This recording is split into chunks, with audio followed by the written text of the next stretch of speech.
What happened inside a train that crashed from one lawmaker in our area. He and other Republicans were headed to a retreat when it happened. The crash happened in West Virginia. Good evening, I'm Josh Rowe. And I'm Latricia Thomas. Tennessee's Representative Chuck Fleischman was on board with his adult son. They're both okay tonight.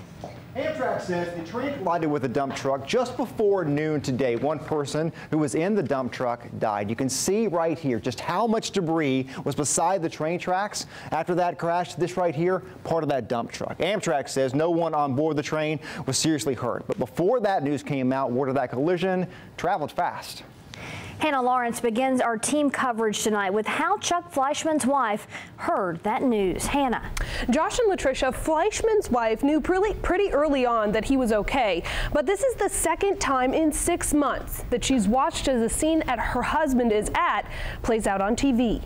Brenda Fleischman was here in Ottawa, Tennessee when she got a call from her husband this morning. He asked if I had the TV on. When she turned it on, she saw the horrific images of the scene where her husband and their son were. You saw the train and you saw where it had hit the truck. In a phone interview shortly after the crash, Chuck Fleischman told us he was standing with a cup of coffee when the accident happened. All of a sudden, there was this huge impact. He says he was thrown backwards, but luckily only ended up with a sore ankle. His son is okay too.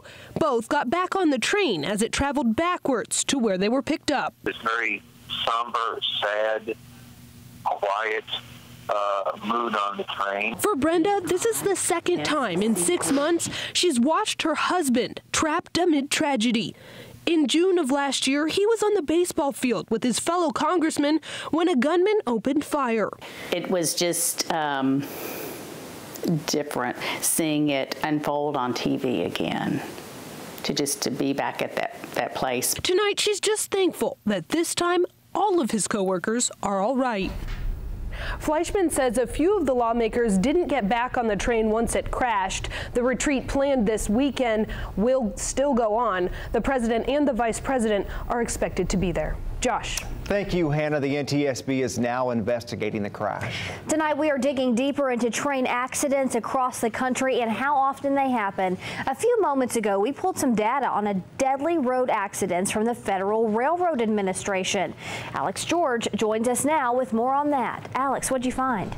Well, Latricia, from 2014 to 2016, the number decreased by almost 300. However, the number of deaths and injuries stayed fairly even. Several lawmakers tweeted about it after the accident happened. Many of them described what they saw or just shared how they felt about it. Speaker of the House Paul Ryan said, "Today's incident was a terrible tragedy. We are grateful for the first responders who rushed to the scene, and we pray for the victims and their families. May all of them be in our thoughts right now." Senator Langford of Oklahoma wrote, "Our train heading to the GOP retreat in West Virginia has been involved in the accident. I am safe, but the first responders are treating minor injuries on the train and treating truck drivers, praying."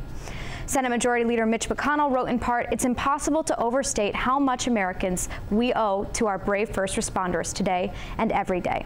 At this time, President Trump has not yet put out a statement, but Vice President Pence also tweeted his condolences. Latricia? Alex, thank you. Coming up in just about 10 minutes, we'll check in with a crew there on the scene of the train crash from earlier today. Just an hour ago, officers identified the person they believe is responsible